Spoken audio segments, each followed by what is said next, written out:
এই মন শোন। জি ভাই। এই যে তোর এই মাসের বেতন। টাকা কম মনে হচ্ছে ভাই, বেতনে তো কম দিলেন কে? কই যা বেতন তাই তো দিলাম। ভাই বেতন তো 5,000 টাকা, আপনি 3,000 টাকা দিয়েছেন। তাই না? আগের মাসে তুই যে কি কি অকাম করেছিস সেগুলো একটু মনে করে দেখ। 9টা বেজে গেল, ইমন এখনো আসছে না। উনি 9টা বেজে গেলে দোকানে যাবা না? উনি তাড়াতাড়ি তো দোকানে না গেলে বকাবকি করবে না। কি শীত! হ্যাঁ মা, যাচ্ছে। উফ, গাটা জ্বরে পুড়িয়ে যাচ্ছে। দোকানে না গেলে তো আবার মার ওষুধ কিনতে পারবো না নে। ভাই যে কি বলবে নে, আজকেও দেরি হয়ে গেল। কি যে করি এই স্যামরাটা নিয়ে প্রতিদিন লেট করে আসছে। ভাই আমার এক প্যাকেট টোস্ট দেন তো। জি ভাই দিচ্ছি। ভাই এই যে। এই তোর এখন আসার সময় হলো, এখন কয়টা বাজে? ভাই আমার খুব জ্বর ভাই, আমি তো এমনি দেরি করি নে, আর আমার মাটা খুব অসুস্থ, এই জন্যই তো দেরি হয়ে গেল। তোর জ্বর তো আমি কি করব? তোর জ্বর দেখতে গেলে আমার ব্যবসা চলবে? কাস্টমার সব কয়টা বসায় রাখিছি, আর আমি যদি সব করি তাহলে তোর রাখার মানে কি? হ্যাঁ, আমি তো মাঝে মাঝে ওভার টাইমও করে দিই। আমার ডিউটি সকাল 8টাতে বিকেল 5টা পর্যন্ত। আমি তো রাত 8টা 9টা পর্যন্তও করি ভাই। আজকেই না একটু দেরি হয়ে গেছে, তাই আরাম করছেন কা ভাই? কি তোর মতো কর্মচারী আমার মুখের উপর কথা বলে? এই জন্য এলাকার লোকের কাজ রাখতে হয় না। আরে তোর মতো কর্মচারী আমার কাছে কাজ করার জন্য দিনই 10 বের বলে, আর তোর ভালোবাসি বলে তোর কাজে রাখি, আর তার তুই এই প্রতিদান দিলি? বেশি মুখি মুখি কথা কইস না, যা বেরো। ভুল হয়ে গেছে ভাই, আমি কাজ শুরু করছি।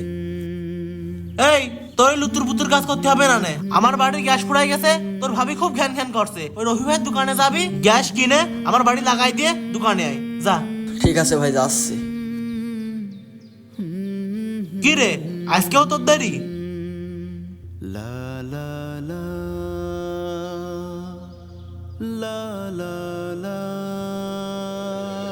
ভাই আপনি তো আপনার মতো করে আমার কথা বললেন, আমারও তো কিছু বলার আছে, সেগুলো শুনবেন না? তোর কি বলার আছে বল। তাহলে শুনুন ভাই, 5টা বেজে গিয়েছে, আমি তাহলে চলে গেলাম। 5টা বেজে গেছে চলে যাবি মানে?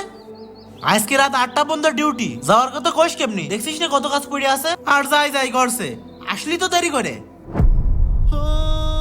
মাটা আবার অসুস্থ, তাড়াতাড়ি বাড়ি যাচ্ছি সালাম। মা আবার বাড়ির কাজ করতে পারে না, যে আমার একটু কাজ করতে হয়।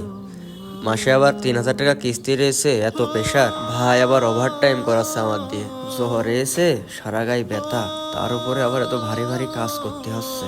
আল্লাহ তুমি একটু দেখো, জ্বর এসে শরীরটা ভালো লাগছে না, একটু বসি। ভাই ভালো আছেন? হ্যাঁ ভালো। ভাই মসুর ডালগুন ফুরাই গেছে, মালগুন পাঠালে খুব ভালো হতো। ফুরাই গেছে? হ্যাঁ ভাই, মসুর ডাল বিক্রি করতে পারছি না, নেই বলে। পাঠাচ্ছি। আচ্ছা ভাই। এই হ্যাঁ কি রে, বসে পড়লি কে? কাজ নেই, কাজ কর। কাজের কাজ নেই, অকাজে বিরাট দুধ আছে, যা। না, আর পারা যাচ্ছে না। ভাই আমি আপনার দোকানে কাজ করছি 10 বছর বয়স থেকে। আমার আব্বা নেই বলে 10 বছর বয়স থেকে আমার কাজ করতে হয়। আমি আমার মান নিয়ে বাড়ি একা থাকি ভাই। আপনি মাস শেষে যাই টাকা দেন, এই টাকা দিয়ে সংসার চালাতে অনেক কষ্ট হয়ে যায়। দেখ হিমন, এমন ইমোশনাল কথাবার্তা বলে কোনো লাভ নেই। ইমোশনাল না ভাই, আমি যা সত্যি তাই বলছি।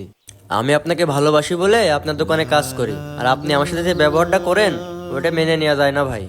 আজকের পর থেকে আমি আর আপনার দোকানে কাজ করব না। ইমন শোন, দাঁড়া। না ভাই, আমি আর কাজ করব না। ইমন আমার কাজ ছেড়ে দিয়ে চলে গেল। আমি কি নিজের অজান্তেই ছেলেটির সাথে জুলুম করে ফেললাম? সত্যি আমি দাঁত থাকতে দাঁতের মর্ম বুঝলাম না।